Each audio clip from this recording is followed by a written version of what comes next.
Hey guys, and welcome back to the channel. We have an absolute beast of a watch for you today. This is Mühle Glashütte. That's the brand. Basically, it's one of the many brands which is based in the small town of Glashütte in Germany. This is the first time I've ever actually handled one of the Mühle watches from there, and I must admit it is a real statement piece, this one. It's big and very, very bold. It's definitely one of these which will attract attention if you were to go out and wear this kind of watch, because it has definitely got that visual impact, not only from its size but also its colors as well. It's one of these that really does strike you. But before I get too far into the review, I've got to say a big thank you to Ryan and the team over at Francis Gaye of Coventry for allowing me to review this watch.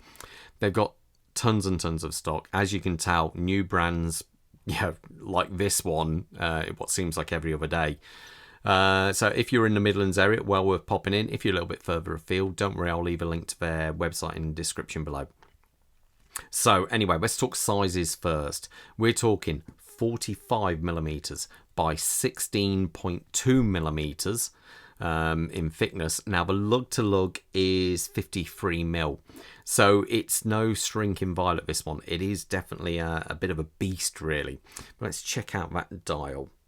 The dial itself, the color scheme, it just looks, it's so in your face. It's kind of quite cool, actually. There's a lot going on. As you can see, we have this kind of matte black dial here, and then we have the printed hour track and minute track, but up top here we have this orange section here. Now, being that this is a pilot's watch designed for the search and rescue, this first 10 seconds is set up like this, so you can actually try and work out your airspeed. So that's why they've actually gone with the orange air. Plus then you have the orange to the top of the second hand there, the chrono second hand, I should point out, and the minute and totalizers for the chronograph. Now the center of the hands is also in that same matte black. It gives it kind of, even though it's quite a busy dial, you can easily read these big minutes, the hour and minute hand, as they are quite large, and they do also have a decent amount of lume on them. So it's kind of, everything is there really. You have a big constant running seconds over at the 3 o'clock position, and you have the company logo there and the small date wheel over there. Now if I actually set this chrono off, let's have a listen. It's very, very solid. It's got a real clunk to it, and as you can see, that then exposes that hour totalizer hand for the chronograph, and obviously you can see that coming around there. Now it's got that interesting pusher on the side there. It is a bit of a beast, isn't it? But we'll talk about that in a second. Let's carry on with this style. So let's do a reset. So if we stop it, straight round, no problem at all. Let's leave that running, it does look good. So anyway, we have a domed sapphire crystal on there with AR coating. You can see the AR on there because it's coming out slightly blue against the lights I've got in here. Now the bezel itself, let's have a listen. It's very, very quiet, and it is bi-directional, and it is very solid. There is no backplay. Once it's in position, it's in position. So that's actually quite decent there. So, but I'll put it up to the mic, be quiet. There you go. So it's very subtle, actually. I've never come across a bezel like that. It's very, very quiet. So no, but that's that. You can purchase the bezel here. It's got these nice big machine cutouts there, so you can easily grasp it, no problems at all. So no, it is quite a nice one, actually. Now, as we come round to the body of the watch, let's look at this. It is a beast, isn't it? It really does look the part. So we've got a nice bead blasted finish going on here. On this side, obviously things get a little bit more interesting. As you can tell, anything to do with the chrono is highlighted in orange air, and let's face it, this just looks cool. So when it's on your wrist, it gives you an easy purchase to stop and start the chronograph there. It's very reminiscent, I think, is it Graham watches do a similar thing there as well.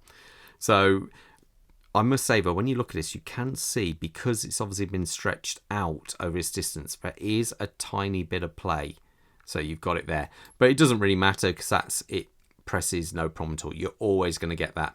On here, this one does rotate, but it seems all quite, it seems quite good. The actual crown itself, screw down crown, and then it pops out there, so you've got a decent amount of thread on there. This watch does, after all, carry 100 meters of water resistancy to it. So this is the kind of chrono you can operate even if you're wearing gloves, and let's face it, that's what the intention actually is for. Now, we have screwed in what looks like style spring bars there.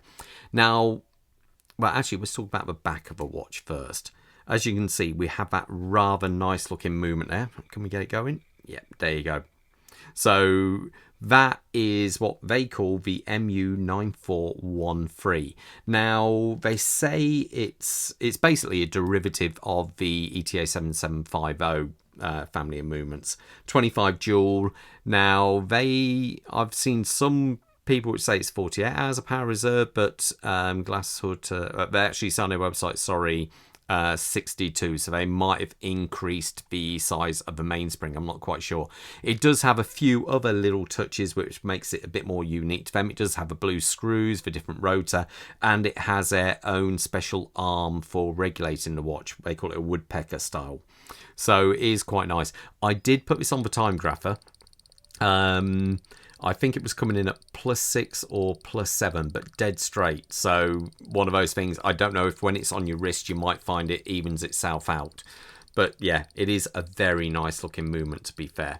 Now, one thing, as we come out to this rubber strap here, obviously it has an uncut size, but it's a bit of a, I'm not quite sure about its rubber strap. It is incredibly flexible. Let's put it that way. There's no ifs or buts here. It is very, very soft. Really, really soft, this. But one of the things I'm not quite sure of is here, where it says the company name, Glashütte. Yeah, it's not, to me, this is a little bit of a gripe. It's not big enough. If that was larger, it would look correct. But being this small, it almost looks like that's the backside of the, that should be on the backside of the strap. It's just one of those things. I'm being really picky there, but it's too small. It should be, I reckon it would look better on the back of a watch personally, but that's just me being picky. Now, they've got this kind of interesting design going on here. Where many other companies have a all-in-one piece, they've actually got end links. And I think the reason they've done this is because the watch has quite a large lug to lug. If you were to have fixed type, let's say on most watches, if you were to get a Crafted Blue or even the Zim ones, they kind of come past the lugs and then bend down. But being this has got quite a large lug to lug anyway, that might not make sense. So I think this is why they've got this system on here. Though it is a little bit quirky because it does feel very solid round here, but press it in the middle, it's so obvious it is rubber. And I'm not quite sure. It's one of these, I dare say if you were wearing a watch all the time, it'd be super comfortable, but it's just a bit strange. I'm just being picky. Now, this is the type you do have to cut and you don't get any kind of level of micro adjustment. Just similar to the older Zin models you also see. In fact, the Clasp itself is a press type. You do have all the logo there, so it holds in quite nicely, and you get the diver link extension, which is very reminiscent of the older Zim ones, that one, but not so much with that part. So it does look the part. Let me put it on my wrist and get an idea how it looks. Quick wrist check. I'm wearing my Seiko SKX 007, which I've just got. I had to take out the movement and replace the movement. And I brought a new bracelet for it as well, so I think I've got a video of that coming out soon. Bob, what you got there? He's got a big old tuner there. You can't beat the old tuners, can you? Had that one for many years.